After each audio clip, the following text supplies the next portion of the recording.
There he is. We have Cliff Schecter, kind enough to join us. If you're not on Cliff's Edge on YouTube, you're just wrong. My guess is we're going to have some content added here before too long. Cliff, guilty on all 34 charges. Sentencing of the former president of the United States happens 4 days before the RNC on July 11th at 10 a.m. It's a beautiful morning. I don't know what to do.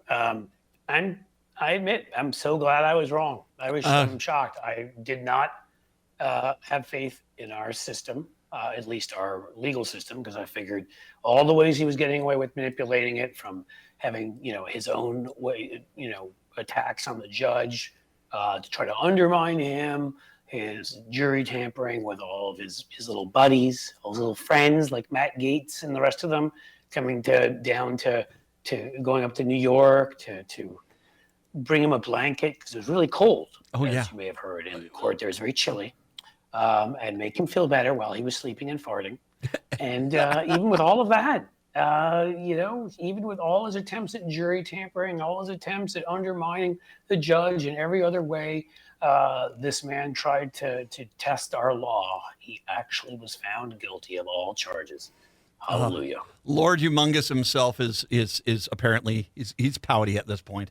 Going back to the what the jury wanted to hear again. Now, I think there's 2 points that really stood out just in the last few days with the closing testimony and the closing arguments and the way that the prosecutor laid it out, that this is not just Michael Cohen. We've got all these people coming in here. They corroborate this story. They're basically saying this is what happened. And from the jury's perspective, it's the David Pecker testimony that really seemed to push it over the edge. That fact the David Pecker testimony was, we had gotten into this arrangement to buy and kill these stories when they came up. Right. The appropriately named David Pecker. Yes. In any case, but because he still buzzed with Trump. Yeah. He just didn't want to go to prison. And so he went, so he wasn't one of these where there was some vindictiveness and there was fighting and there was any, undermining his credibility on this. It's pretty damn hard because, he's not somebody who has been at war with Trump. I think Hope Hicks probably helped too, with the fact that, again, somebody that was not at war with Trump. And so you had people corroborating this who were not people that they could claim, like they could try to do with Michael Cohen, that, he's just mad and blah, blah, blah, blah, blah. And so their lies were of less value to them. Pretty good. Well, I'm still kind of in a state of shock, I'll be honest with you. I'm there. Kind of. I'm with you 100%. This is just, it's because this is, okay. So if I say anything crazy, I apologize. Oh, don't worry. You're swell, man. This is an amazing historic day. This is the first time an ex-president has been convicted as a felon. Donald Trump is a felon. Yeah. He has been found guilty of 34 charges, and we still have multiple other cases that are sitting out there. This is one he just could not stop in time, and let's face it, with 34 charges in a day and a half, this is a slam dunk. This is about as easy as a layup as you're going to see in a court case, and the jury clearly saw the evidence that Donald Trump was guilty. Well, yeah. It was all right there. Yeah. Right. They had testimony, of Stormy Daniels, they had testimony of Michael Cohen. We already talked about others that could corroborate it from Trump's own team. They had nothing. Mm-hmm. Right. Again, I always love using that famous scene, appropriately, by the way, famous scene from The Untouchables with Robert De Niro playing Al Capone. So very appropriate. That was Robert De Niro. You have nothing. They had nothing. They just, all they could do is have very high IQ individuals like Lauren Boebert stand outside the courtroom, and talk about how great a guy he was, and that the jurors are really mean and the judge is really dumb and stuff like that. And she was able to do that because there was no performance of Beetlejuice that was going on at that time. So that was good. Had it been playing, it would have been hard for her to balance her schedule. She rushed up there really quick when she found out there was a man named David Pecker there. Let's just be honest about it. Yes, she did. You know, Beetlejuice. Oh, it's Lauren Boebert. Beetlejuice, exactly. All right, so they've got a sequel coming out. You got David Pecker there. I don't know. It's going to get much better. She had to be there for that. Just running through some notes here. Trump looked defeated as he walked up to the cameras in the reporter station outside the hallway. This is from the Times. This was a disgrace. This is a disgrace, Trump says. This was a rigged trial by a conflicted judge who is corrupt. Trump is now listing a litany of complaints he has made in the last several months. Justice Merchant was biased. Alvin Bragg brought his case. It was an effort to keep Trump out of the White House. He should have gotten a venue change because it's liberal-leaning Manhattan. The real verdict was going to be November 5th. Yeah, you're going to lose, by the way, in November. Trump is significantly less animated than he was as he rattles off the familiar lines. He closes by saying, "We will fight for our Constitution. This is long over." He spoke less than 3 minutes in total, did not answer shouted questions, and basically is running to hide with his emotional support. Catch a bottle. True, but in his defense, they were having a deal on the crispy wings at the KFC next door. Oh, so he did have somewhere to be. It's all in one bowl. I mean, some of that stuff is crispy thighs, extra crispy even. Well, that's like foreplay for him. Okay, this is the sentencing for this. Gets weirder and weirder. The sentencing for Donald Trump, the former president of the United States, is 4 days before the RNC in Milwaukee. And we already know, and I both have done this too long. Every Republican right now is writing out there, how dare this court find him guilty. Two systems of system of justice and corrupt judge and biased blue Manhattan, and they'll come up with every ludicrous thing one could possibly imagine to say. Yes. Well, how do you think this is? I mean, there's got to be some undercurrent against him having a felon on the stage. I mean, I know they're all cowards and they don't want to speak out against him until they retire. But there's got to be something that you've got a convicted felon now who is your nominee for president of the United States. And 4 days after he's sentenced. Yeah. You'd think it would give more credence to the things that Liz Cheney that Liz Cheney, Adam Kinzinger, folks like that have been saying. Particularly Liz Cheney, because she's such a big name in the Republican Party. But yeah, a whole group of folks like that who've been, Mitt Romney, others. I mean, again, I don't know. It really should make it interesting because, again, Laura Trump has already taken over the RNC. His family. I mean, the way that these people bow down to him and who criticized him and called him a con man. People who are just absolutely pathetic, like Marco Rubio. I don't know if they can go back on that. I don't know if they have the courage to stand up to him. So I'm not sure who would.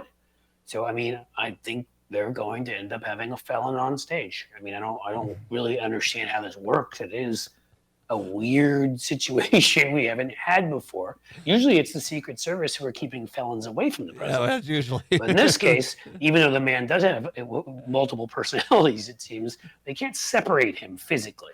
So I'm not sure what they can do about that. So let's, if we can, let's step back and look at these other court cases. Now, once again, the Supreme Court's going to rule whether or not he can be held accountable at all. That doesn't take all of his cases off the table. It just takes the federal cases off the table because state cases still can get prosecuted. You have Georgia out there. More than likely, it sounds like Arizona now is going to probably come back with some sort of indictment. Moving. Yeah, some sort of indictment against Trump. What this really does show, and once again, I have zero doubt that the Supreme Court's going to get a tremendous amount of pressure right now from the right to basically find him, that you can't hold him accountable because it was so clear this was such an easy slam dunk of a choice when it comes to the January 6th trial, when it comes to the Mar-a-Lago documents trial. Those look like slam dunk trials. So there's going to be tremendous pressure to find him to where he can't be prosecuted. But at the same time, they find that, then Biden should just go arrest the 6 of them the next day and replace them. Well, if that's the country they want, if that's what they believe our Constitution says, I guess that's their interpretation of it. Well, Gorsuch. I mean, how many RVs is it going to take for Thomas? Thomas, Alito, and Gorsuch. And Alito's wife has to put all the flags on top of the car, before they drive on over. So that's going to take a bit of time too. Well, what flag's flying at her house now? Can we go get into live update on what's at the Alito house? Hopefully the white flag. Well, that would be great. Well, it would be, but hey, that's maybe a 5-star review. Flag. The Gorsuch is probably along with them. Here it comes down because I don't think, Chief Justice is going to go along with it, and then it comes down to Kavanaugh and Barrett. And I don't know, will it be a 5-4 ruling? I think it will, but I think you're going to come back. I think it's going to be close, but they're going to say you got to be able to hold people accountable. Yes, I don't. I mean, again, and I have almost zero faith in our Supreme Court, but I think it maybe even losing 6-3. I mean, there's 3 that are just lost. Yeah. Yeah. But I think it loses. It's just, I mean, we're not a democracy if that's the case. I mean, they're literally overthrowing our democracy with that decision if that's what they decide to do. So I don't see it. I mean, again, I've underestimated their idiocy before, but I do think on this one, it's not going to happen. So one of the things we should mention, just for everyone joining us, Donald Trump guilty on all 34 charges in New York. Sentencing happens in mid-July. The thing that's interesting, so say that they do come on out and say you can't prosecute him. Then it goes down to the Georgia and the Arizona case. What's interesting is where Georgia, the Republicans in that state have done everything in their power to slow down that case, and it might get slowed down enough to save him a little bit. The Arizona case, the more I keep reading about this, they really seem to be dotting I's, crossing T's, making a very airtight case, and for that eventual indictment of Trump in Arizona as well. I mean, they found Rudy at his birthday party, which is still. I just did a video on that we were going to release, but I think this right now will upend it, so we'll wait. Is still, of the list of humiliations from Borat to stuff dripping down the side of my head to, Four Seasons landscaping. I still think this is the top. is a guy singing "Happy Birthday" to you and then serving you papers. It's just after you've taunted the Attorney General, who, by the way, I knew in grad school and is terrific, Chris Mays. There, but. So fantastic. Oh, Giuliani is just a never-ending cavalcade of joy, isn't he? He really is. He's the joke that just keeps on giving. Law enforcement, I'm so glad you're here. What's this? Okay. Right. Happy birthday to here's your papers. So the fact that they've done that and they've 18 indictments there, they really do seem to be moving forward, I think. Again, I don't know what they have, but I have a feeling that it's reaching its way towards Donnie Boy there too. One final thing before I let you go, because I appreciate, by the way, Johnny on the spot coming on here. I do appreciate this. I'm glad I was still at the office and I was able to do it. It's perfect. One of the things I do want to mention too, though, is there's going to be a lot of pressure, I know, from weak-kneed Democrats to don't gloat on this, don't celebrate this. Screw that, man. This feels so damn good. We got a felony conviction against that large orange pile of crap. I got to tell you, I am going to enjoy this for weeks. We should be dancing a jig all night, drinking whiskey. We should be celebrating like something out of the Old West, okay? Like in one of those saloon towns. Look, as far as I'm concerned, I feel like this is one where gloating, if done properly, not only is enjoyable, but also is absolutely necessary to send the repeated message again and again that he is a felon. Every one of our members of our Congress should be repeating it. Everybody in our members of the Senate, everybody in media who opinion columnists, people like me who either write opinion columnists, do videos, do whatever. Folks like you host radio shows. Everybody. Like this is the kind of thing that needs to be reinforced day in and day out. So those folks who, lean right or independent or whatever, who may not like Biden for A, B, C, and D, to decide if they are willing to walk inside a booth and vote for a felon. So yeah.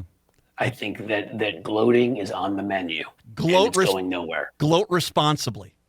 That's right. Gloat well, my friends. Gloat well. Cliff Schecter, Cliff's Edge. Obviously, you're going to have more content on this, and this is a gift that keeps giving because we'll have content for weeks on this. But once again, Donald Trump is a convicted felon, and he's the likely nominee for the Republican Party for president in this election. So here we are, man. It's a hell of a world we're living in here. It is. Cliff, you're a genius. My show is better when you're on it. Thank you very much. I appreciate the time as always, man. Thanks so much. Take care. Cliff Schecter.